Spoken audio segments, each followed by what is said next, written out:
What we gonna do right now is go back, way back. Give me your brain. Hey, come on, hey, come on, hey, come on, come on, come on. Give me your brain. Hey, hey, come on, because like do the round. Fat girls like do the round. Woo. Fat girls, let me see you grind. Woo. Fat girls just doing their own thing right there with the fat thing. Fat girls just shaking them thighs. Fat girls don't make it count right. Excuse me. Baby. What's up? I thought you was gonna start hanging out with the big girls again. What is all this trash? But like that girl, hit the ground, hit it up, and you hear that sound. Fat girl just looking so sweet. Fat girl don't make it equal. Fat girl just shake it, don't speak. Big girl, let me see you do a spin. Let go, let me see you touch the ground. Shake it up, back down. Top me is in the house. Work it, work it, work it, work it, work it, big girl, big girl, big girl, big girl, big girl, big girl, big girl, big girl, big girl, big girl, like you around. Fat girl keep going so quick. Fat girl just move the damn hip. Fat girl keep down, don't stop. Fat girl wanna see the pop. Shake it down, fat girl, shake it fast. Fat girl nigga wanna see that. Fat girl bounce like a pro. Fat girl don't know what you know. Fat girl shake, see you rip through what? On the web, that's hard part two. Looks in the house, y'all know the game. Fat girl don't have no shame. Shake that back, bounce to the beat. Fat girl shake your jiggle like me. St. Louis, back to the top. Like I like to do the ride. Work it, work it, work it, big girl, big girl, big girl, big girl, big girl, big girl, big girl, big girl, big girl, big girl, big girl, like do the ride. Hey, hey, hey, mo, hey. Let me hear you say, hey, hey, hey, mo, hey. Big girls like do the ride. Shake, work, work, shake, work, shake, work, shake, work, shake, shake, work, shake, shake, work, shake, work, shake, work, shake. To the ground, to the ground, to the ground, to the ground. I'm sick of this. Now I want to show y'all a real show with the big girls. Oh, fat girl, part 3. Can't hang with 100% beat. Fat girl know to happen, don't quit. Fat girl run like you own it. Put your hands on your hips and grip it. Nothing new, I'm loose like it off the net. Fat girl bring crew to top the climb. If not, I'ma pull the business down. Fat girl bounce hot, stop tripping. If you do, get chicken and hot bitch. With a lot right, come to the night speed. I really shit get the day to wear a tee. Bounce fat girl, show the boys a shot. Let me see if the fat or not. Don't put fat girl, y'all like the damn bitch. Let me see y'all do the rap.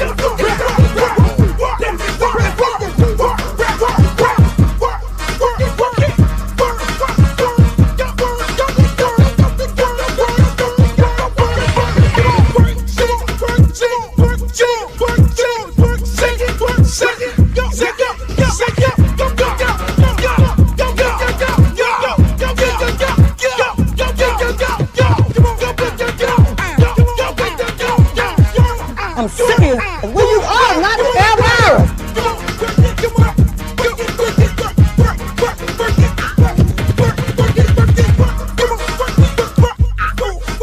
Oh, not the Britney Spears. Hey, how you doing?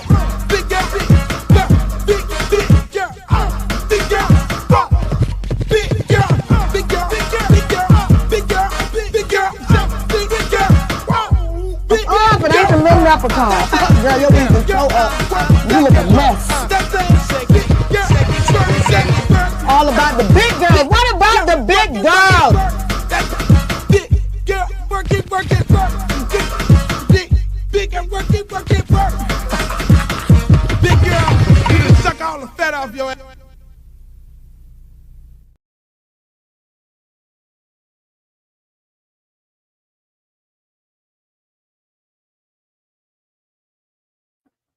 Yo, welcome to another edition of the Uncle Luke Show podcast. Ladies and gentlemen, we are brought to you by www.lukegear. You can go get your Luke gear at www.lukerecord.com. Also, we're running a campaign. This is a campaign to win it. I'm lost for words today. You can see I'm a little confused because I normally do the show on Fridays, Monday, Wednesday, and Friday. But this is a special edition of the Uncle Luke Show podcast because there have been some special things that have happened that came out of the Supreme Court. Later on tonight, I'll be on a show, West Side Gazette. Make sure y'all check that out, West Side Gazette. They're on YouTube. But today it is a very, very, very special edition of the Luke Show because Donald Trump has gotten his Supreme Court to rule in his favor to basically deport people, taking away their temporary protective status, which is called TPS. You probably heard that in the news. And so that is a very serious issue that is that warrant me to get on here right now because I'm running for Congressional District 20. And in Congressional District 20, there are quite a few people, a large amount of Haitians that are in this district that are here on temporary protective status. And their status in this country is up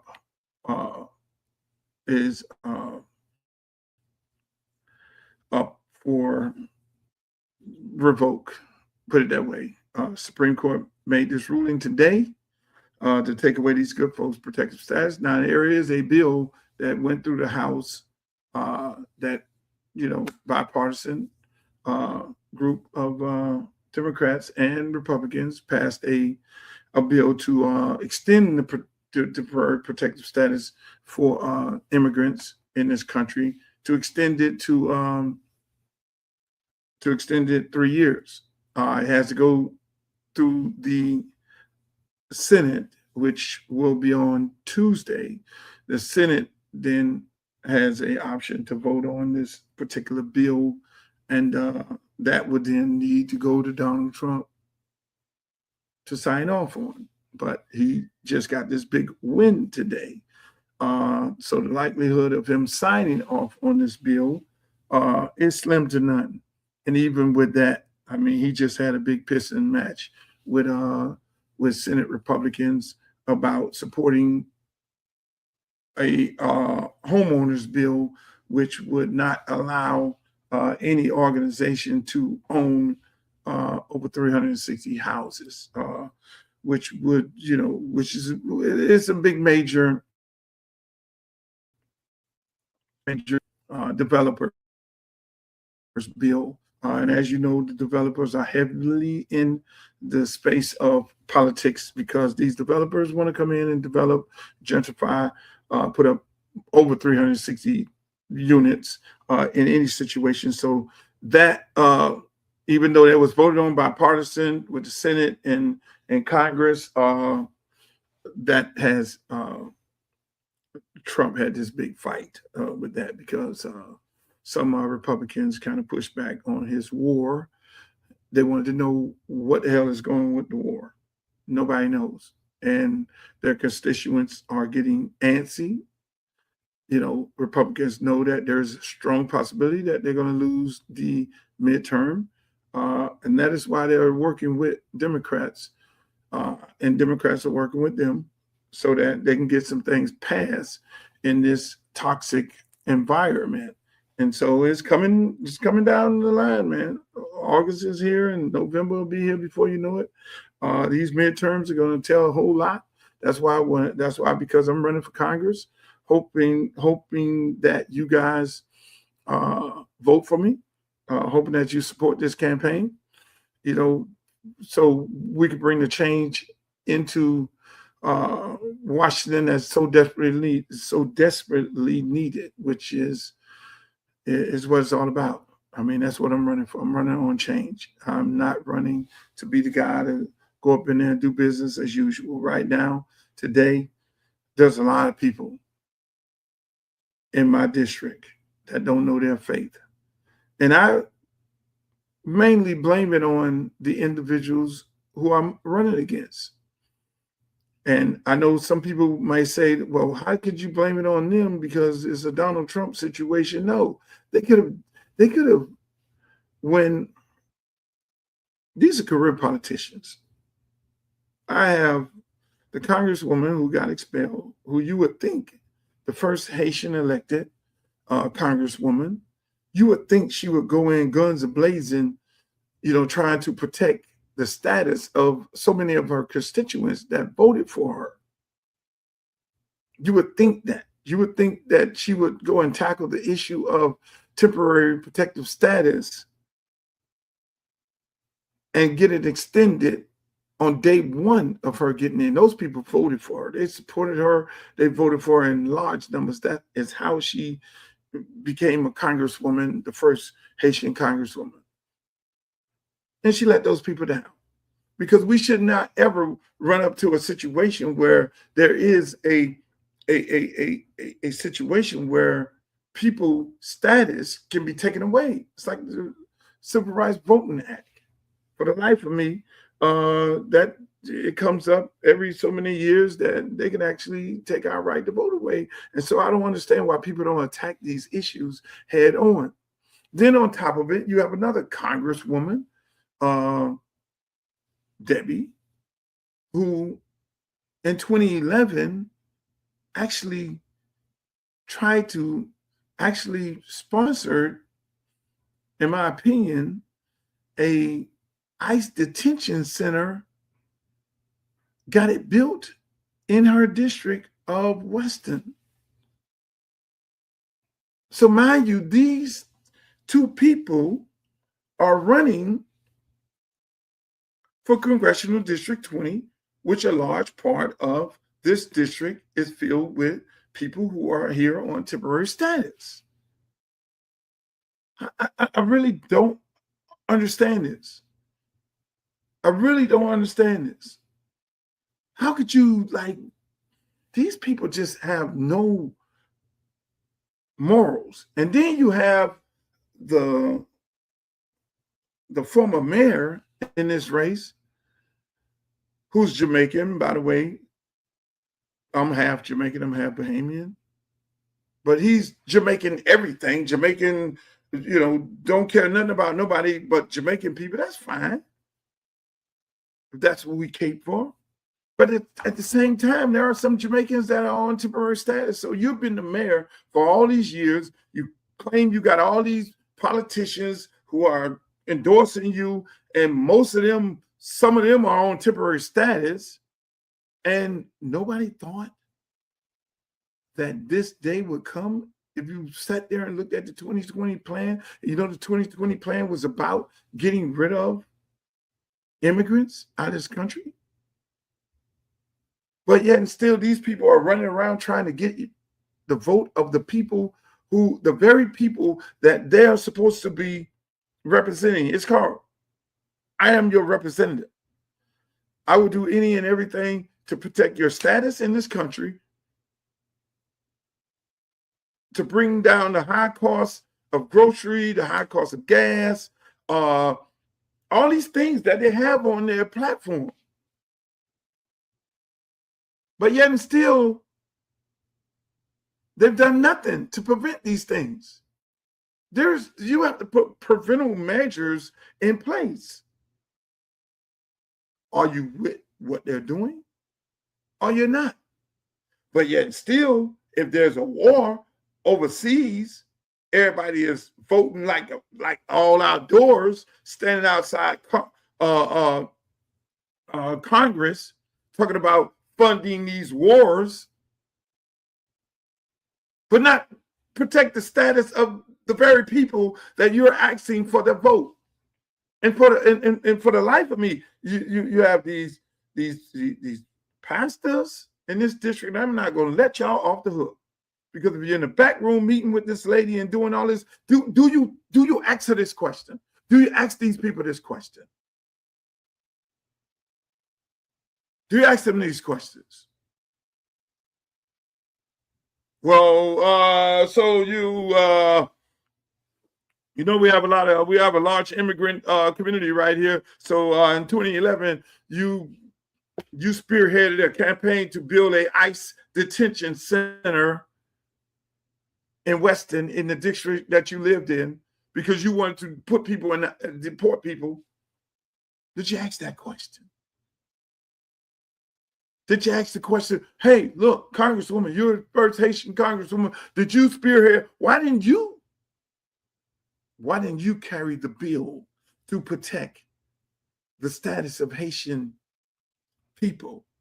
Why were you not the sponsor of the bill? Why? Hey, white lady, why were you not the co-sponsor of the bill to protect the status of the targeted people, Haitians. You see what I'm saying? I mean, you know, I'm running against 4 people. I'm running against 3 of them are career politicians. 3 of them are career politicians that are solely responsible for what just happened today. Yeah, Donald Trump, I told y'all everything that was going to happen. I sat here and told you Debbie was going to get in this race. Nobody believed it. I told y'all when TPS was overturned and it went through the courts, the judge say, oh no, and then I knew it was going to fly up to the Supreme Court. And I told you once it get into Donald Trump's Supreme Court that they were going to rule for him. That is his Supreme Court. And now we're sitting here right now today in a situation where people are calling me saying, Luke, you told us it was going to happen. Yes, I did. But for the life of me, and you won't see this over the news, Sun Sentinel won't jump on this. They won't go hard at these career politicians to ask them why didn't they do anything to prevent this day from coming? Because that's what it's all about. It's all about preventing this day from coming. When you're an elected official, because everything that happens right now is going to affect you in the next 5 to 10 years. So if you know you're going to lose and Trump is going to be the president, you put protective measures in to protect the status of the people of your congressional district. Everybody in the world saw the 2020 plan. They knew what he was coming in. He was, the border. As soon as J.D. Vance jumped out there and started saying Haitians eat cats and dogs, it should have been an outcry. But if you have an embattled congresswoman, and if you have a white lady from another district right next door to you, who, by the way, now is running for you, don't say nothing. And her homeboy, Moskowitz, don't say nothing. And Lord Franco up in Broward, don't say nothing. None of these people said nothing. But yet and still they want your vote. Yet still they want your support. Yet still they got the galls to come into the community who have just been issued the deportation death penalty. I talked about this. This is a major part of why I'm running. I coached at Little Haiti High School, Miami Edison, for 7 years. I'm friends with so many Haitian Americans. 95% of my friends are Haitians. The guy I go to the cigar bar with, the guy I go to the game with, the guys I hang out with, those are my friends. The guy I buy my tires from, those are my friends. Those are my friends. Heavily supporting me in this race. And so I'm sitting on here with a special edition of the Uncle Luke Show podcast. I'm sitting there.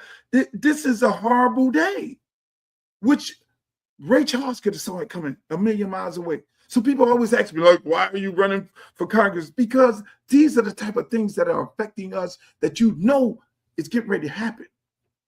I can sit up here and bore you all day with the things and the moves that the Republicans are trying to make on Black people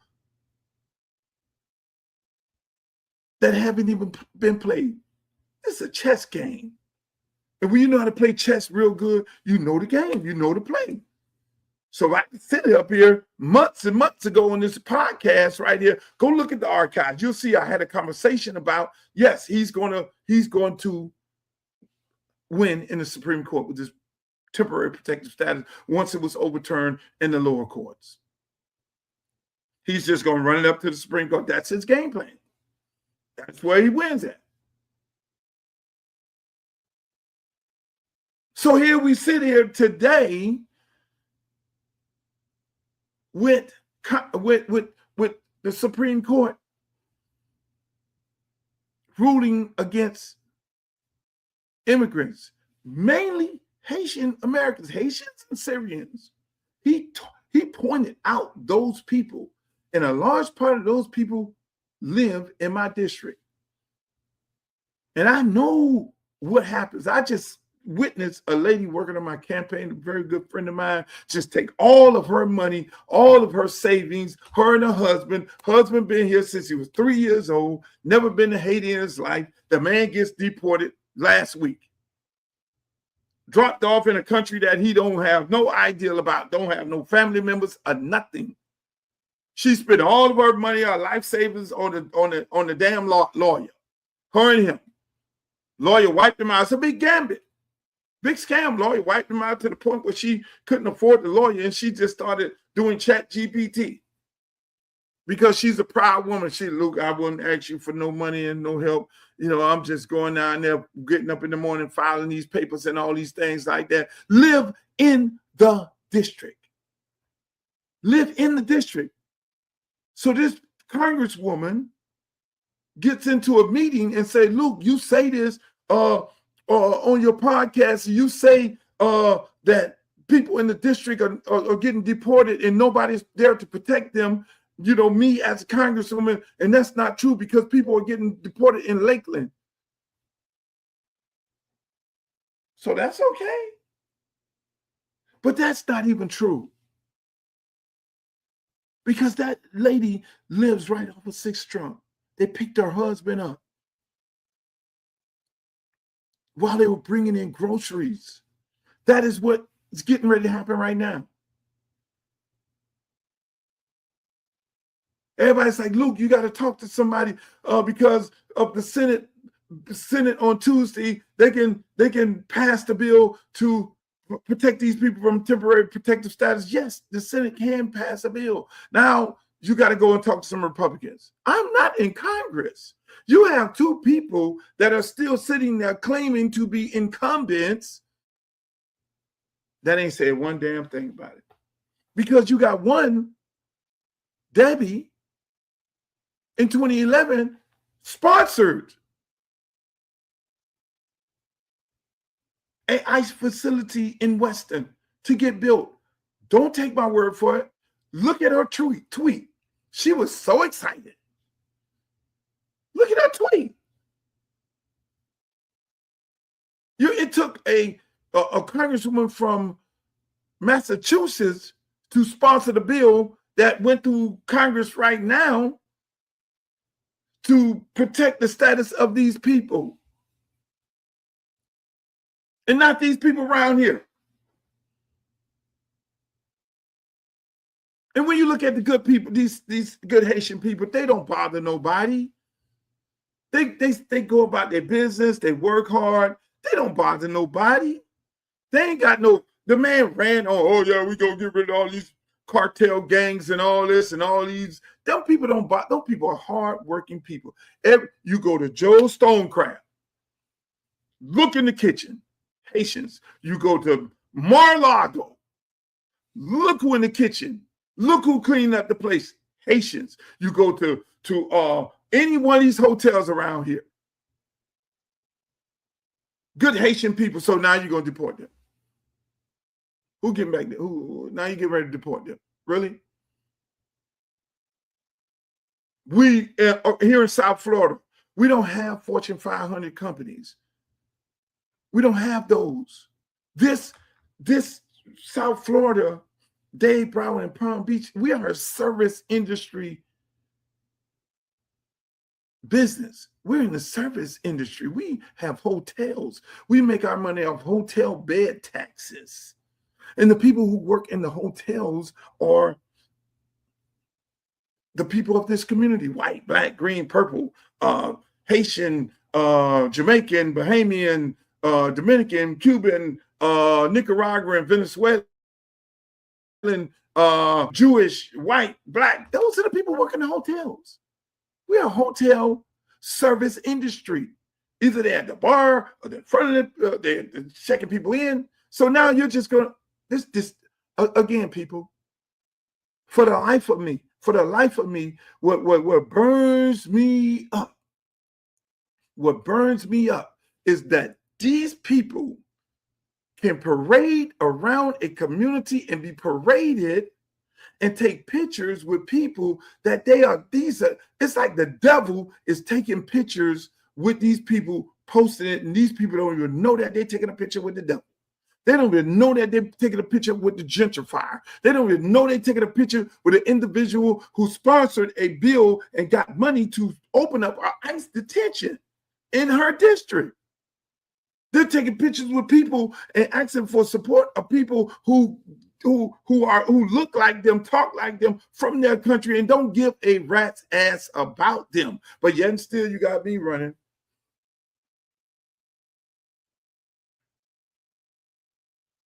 Oh, I'm the former mayor. You're the former mayor of what? You gentrified the neighborhood. I got all these people here supporting me, all of them. Yeah, y'all get ready to try to finish the job. And you're Jamaican. And don't think for 1 minute they're just going to go. It's all immigrants with on here on temporary status. So that means fair game to anybody that look like us. Fair game to anybody that look like us. When you go down to Chrome or wherever, Alcatraz or whatever, it ain't just Haitians in there. They use the Haitian thing. It's about everybody in there. So here we are sitting here today. I'm running again. That's why they keep telling. That's why it sickens me.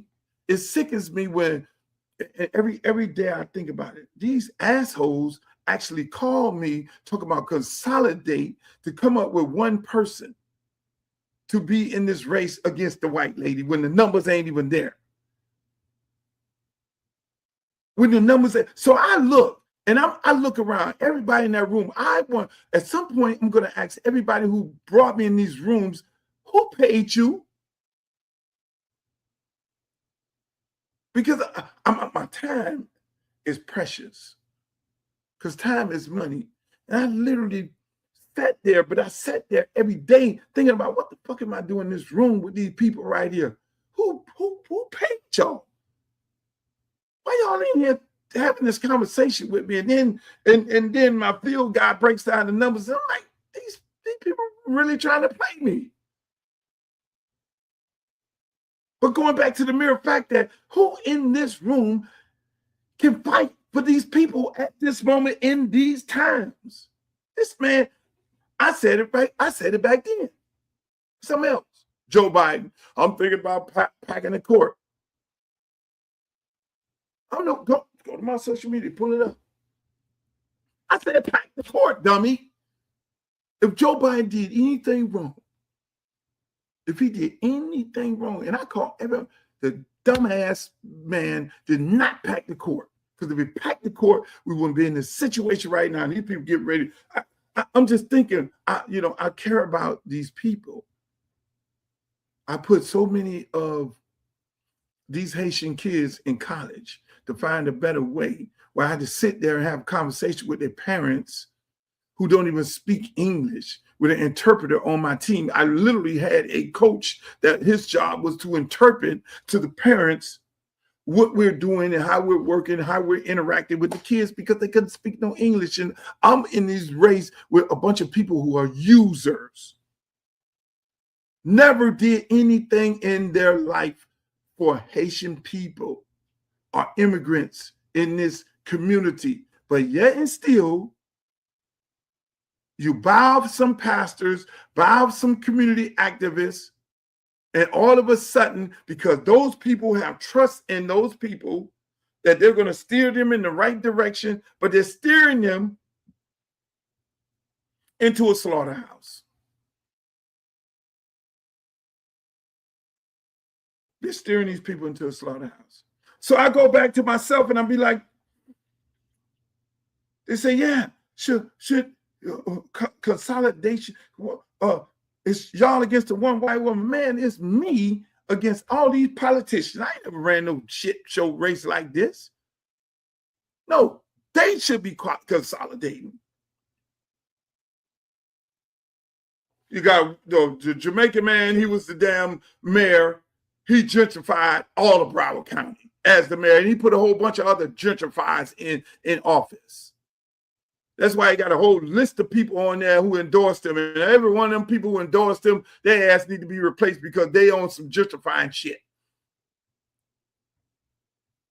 He could have prevented this, but he didn't care. He didn't care because he was too busy, in my opinion, greasing his pockets.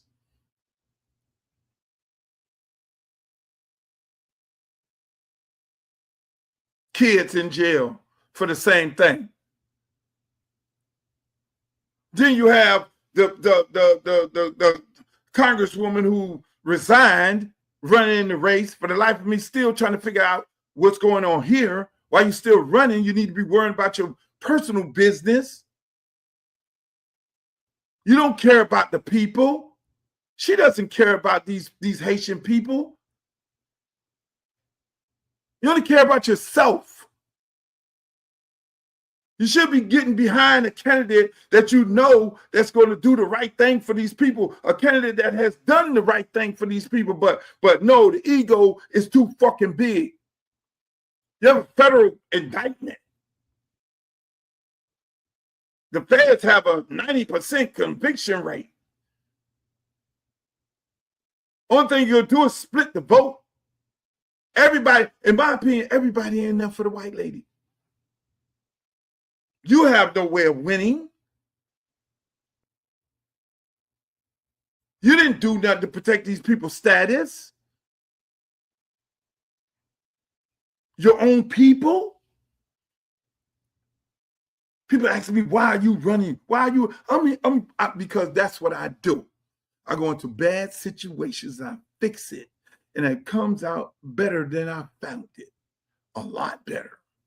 Go to Miami, Edison, see how dirt football field, no irrigation system, is turf right now. A building that's dilapidated with rats and infested and all kind of shit in the building, it's remodeled.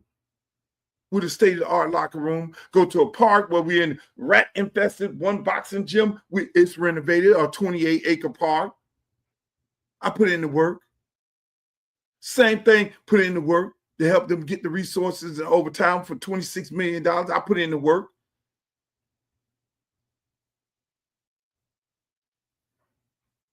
Inspire the whole nation to want to own and operate their own record companies.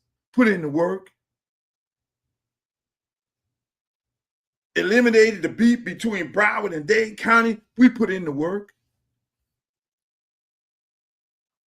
So I'm sitting up here looking at the situation. The situation is bad because they've allowed the gentrifiers to take over Miami.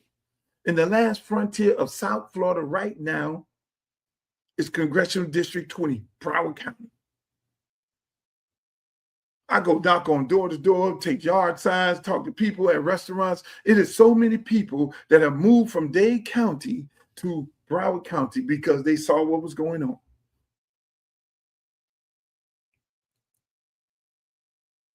And the good people of Broward County, they're there. They got business, they restaurants, clubs, bars, all that. It is vibrant. It works. In Miami, it's gone. All that is gone. People can't afford to live here. This is the whole play, people. They make it, and it ain't just Haitians, it ain't just blacks, it's all of us. When you see Elon Musk, Bezos, and all these trillionaires start moving into the city, and you can tell that Mayor Philip Levine told y'all what to play. We're making this shit like the Rivieras. Well, who the hell can afford to live in the Rivieras? So you might be sitting up there, white, Jewish, Hispanic. Oh, they ain't me. They going after the black people. No, they're not. They're going to put y'all ass in the kitchen as soon as they get rid of the Haitians. The cost of living goes up. It's no Fortune 500 companies here. What, you got law firms? You got Brickell. You got downtown. You got downtown Fort Lauderdale. Really? You got Los Olas? Where's the Fortune 500 companies that you can go get a job as if you're in Buckhead in Atlanta, whereas the Coca-Cola plant and the corporation of Mercedes-Benz and all these places where you can go get six-figure jobs? You don't have that here. This is a service industry. That's what you have here. Everybody's Amazon this and Target this. In a minute, Amazon is going to have robots doing the job. Y'all don't see that coming? Y'all really sleep at the wheel? Those jobs will be eliminated.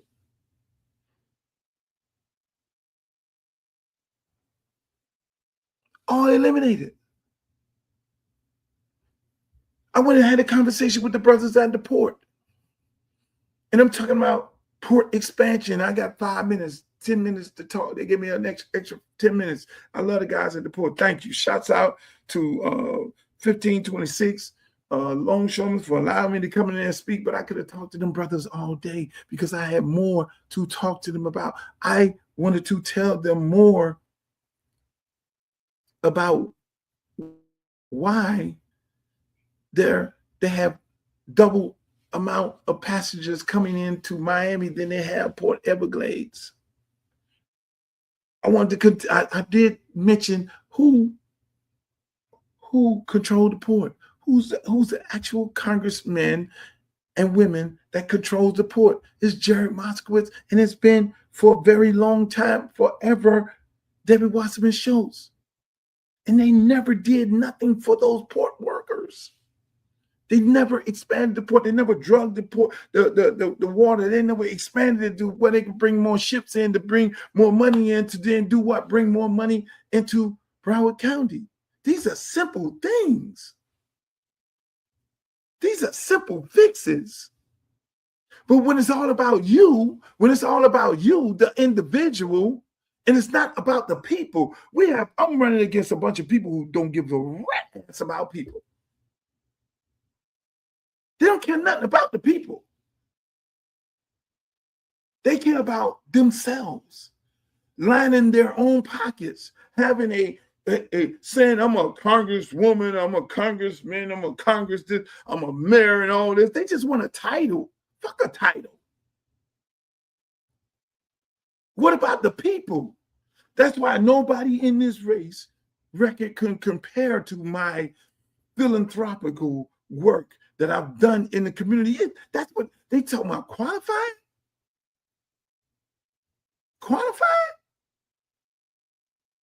Qualifying, they should have on that simple ass application that you need to have done X amount of community hours and have done X amount of community service in order for you to be able to qualify to run. None of them people. You got this, the white woman, what she did. Came straight out of the University of Florida, went directly into politics. Never owned a company, never worked for nobody, straight into politics. So you're going to talk about job creation in small businesses? She can literally have a conversation with you about small business. Mind you, small business, and help a whole lot of people open up their small businesses and help a whole lot of people become multimillionaires. You're going to talk about, the kids at the school and helping them with trade schools and these different things of helping them become better people and helping them get jobs to go on and be great people in society. Even the ones who decide that they don't want to go to college. How could you talk about that when you never lived that life? Tons of kids went to college, finished college, got beautiful families.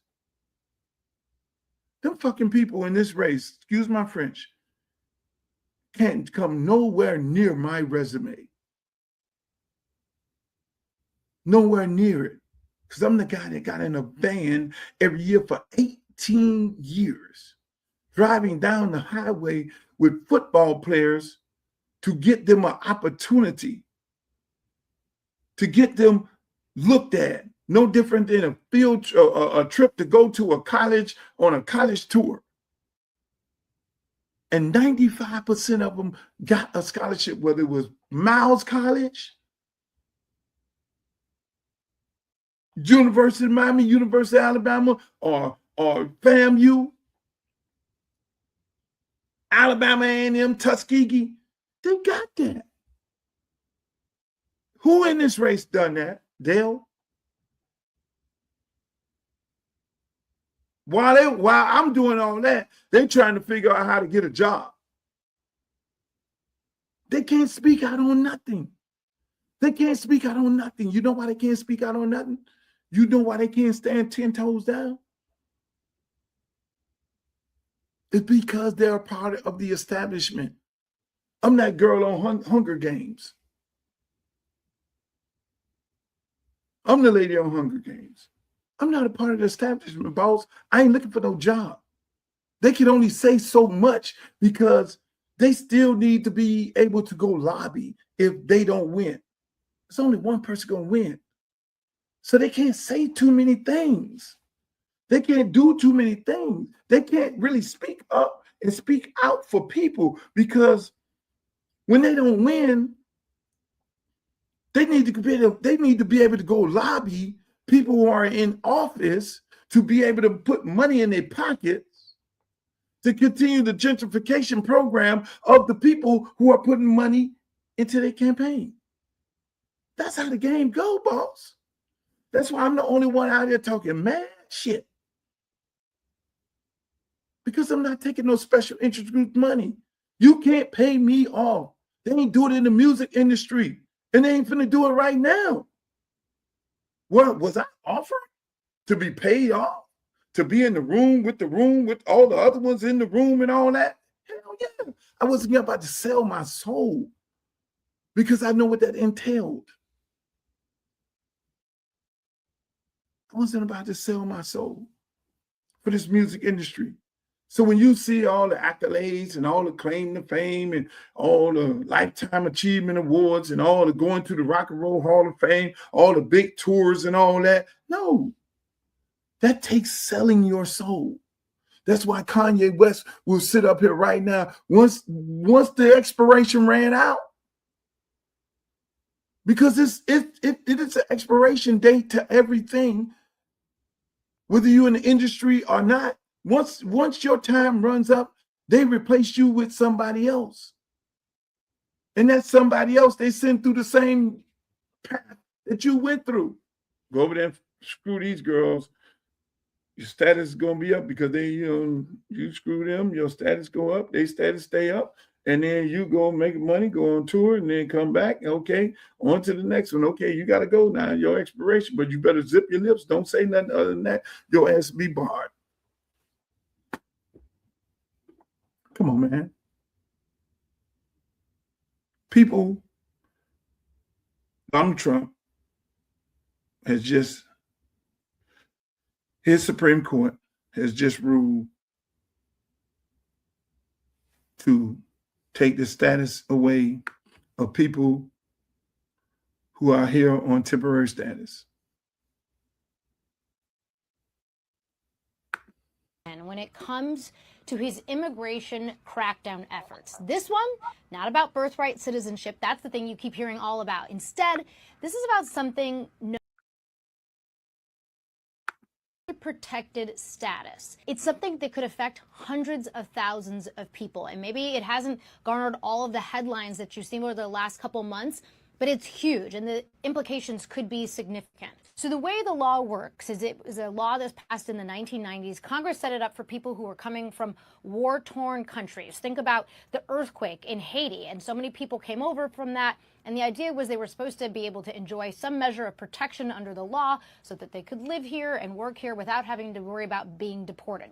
The Trump administration decides they want to cancel that protected status for people coming from a number of different places, including Haiti and Syria. Immigrants' rights groups sued, and in the lower courts they won. But today the Supreme Court says no, actually, The Homeland Security Secretary ability to make those types of on-off determinations about who's in and who's out, that is unreviewable by a federal court. So not even getting into whether the designation was right or wrong, federal courts actually do not get to review it under the law. And that's because there's a portion of the federal law that says there is no judicial review. And so the Supreme Court is hanging their hat on that particular portion of the federal statute to say, well, we're not going to even get into this.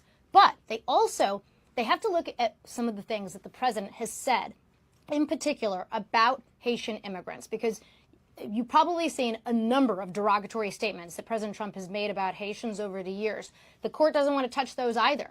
And instead they say, we don't need to get into whether this is racially motivated or not, this ability to cancel TPS. Instead, we're going to say there were some non-racist motivations here, at least as stated by the Trump administration, so we don't even need to get into it. So the upshot is hundreds of thousands of immigrants can now be deported because of this decision. This is the thing that does it. But that wasn't the only huge move that the Supreme Court made when it comes to immigration today. There's been this whole debate about what happens to people who are trying to claim asylum at the U.S.-Mexico border. Once they step on U.S. soil, it's clear under the law that they get to make an asylum claim if they satisfy a whole bunch of conditions. But what if they never step on U.S. soil? What if they're still actually on foreign soil? Well, today, in another big decision, the Supreme Court says if they have not yet stepped on U.S. soil, the Trump administration gets to turn them away at the border, meaning they have to go back to their home country, go back to Mexico. Again, a huge double whammy when it comes to the president's immigration efforts. And we're still waiting to see what the Supreme Court does with birthright citizenship. As you can see, where we're at. That's where we're at.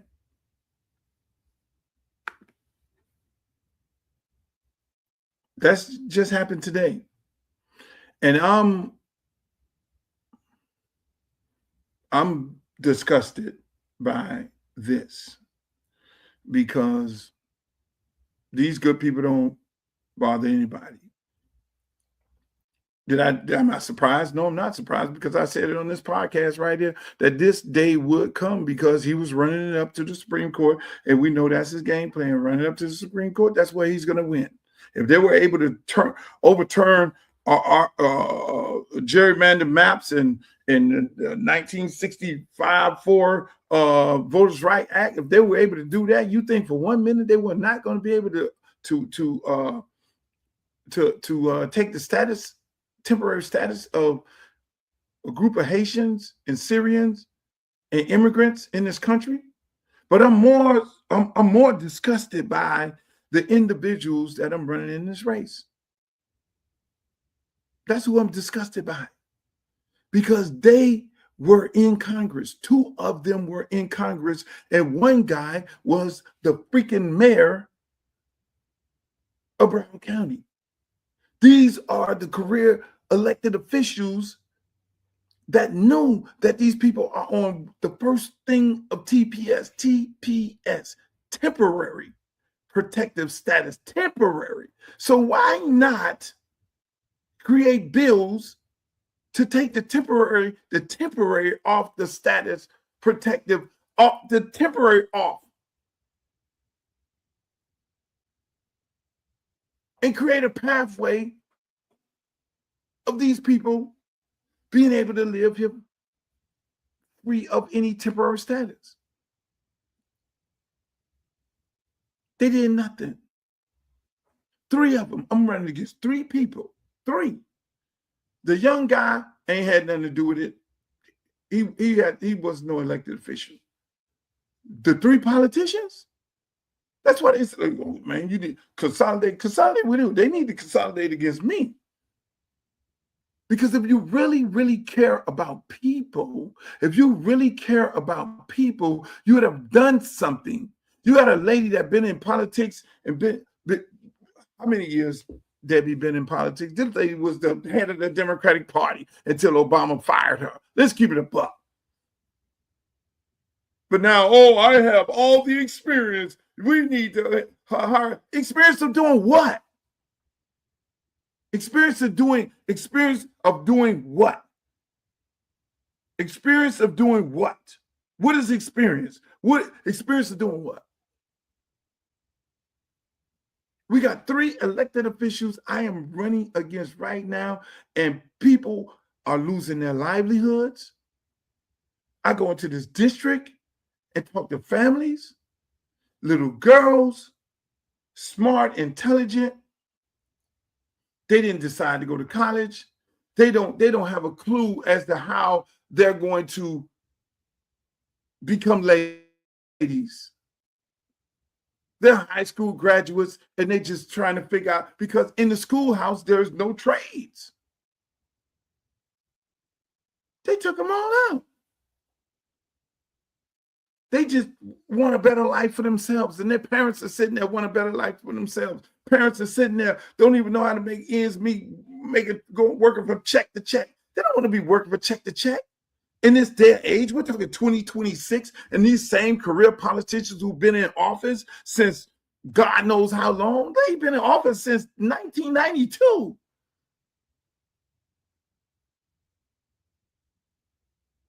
And they just running. Look, man, I sit there and look at these people, man. They put me in rooms with these people. I be looking at these people, man. Y'all the worst thing in my mind. And y'all, hopefully y'all look at this right now, because circling in my mind, I'm going to be cordial. I'm going to be respectful. But I am looking at you saying, why are you here? You have failed the people. You could have took the temporary off these people protective status a long time ago. You could have dealt with that day one. If you know you're representing a group of people, if you know you're good and ready to go and represent a group of people, if you're in a neighboring county, you're supposed to go with the other congressperson and say, hey, look, man, we got to get this temporary off the protective status of these people, because we know a large amount of people are here on temporary status, and majority of these people have been here forever. They're our friends. They're our neighbors.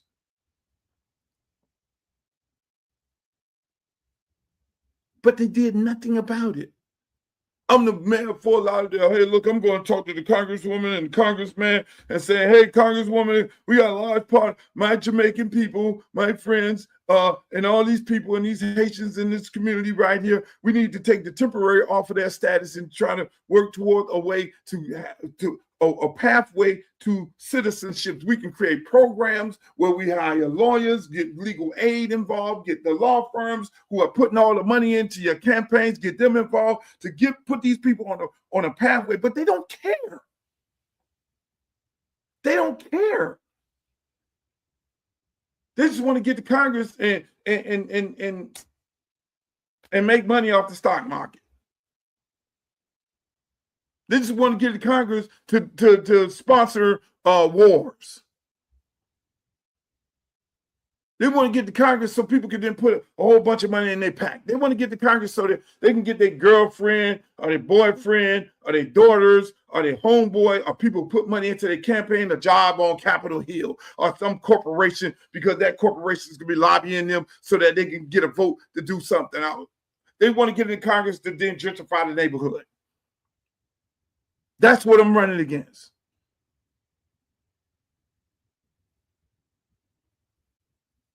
It's sickening, people.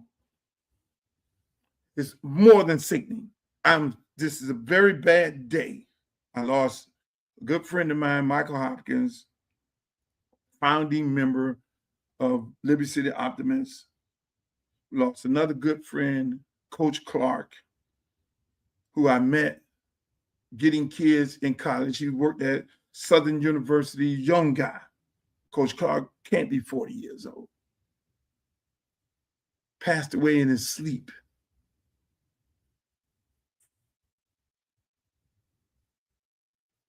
These are serious times, people. The number one unaliver is stress. Just imagine what these good folks are going through in Congressional District 20 who are here on temporary status. Those people who I am running against, they failed you, all of them, except the young guy. The rest of them, they all failed you. And they're not going to fight for you. And this it starts right here. This man literally pointed out Haitians, him and him and J.D. Vance as vice president. Nobody stepped up for these people. You think for 1 minute, me as a congressman, J.D. Vance or Donald Trump or anybody is going to go out there and start talking about Haitians and all that stuff like that, and I'm not going to say nothing?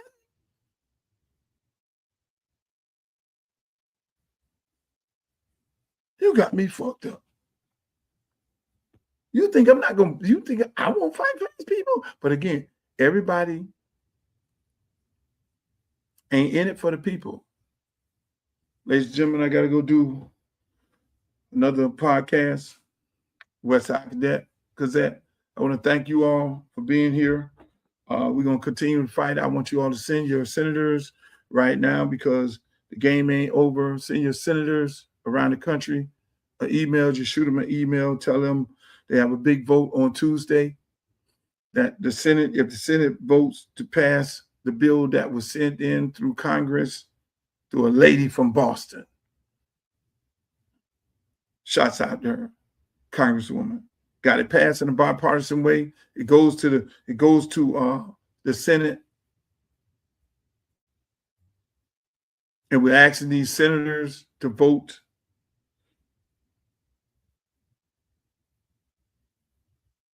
to protect the status of these immigrants. Please send that email into them, whether you're Democrat, Republican, or whatever you may be. Send it into your senator. Right now is a very important time. And we all could pray by Tuesday that it gets passed, but then we're going to have to deal with the orange man because he has to sign it into law.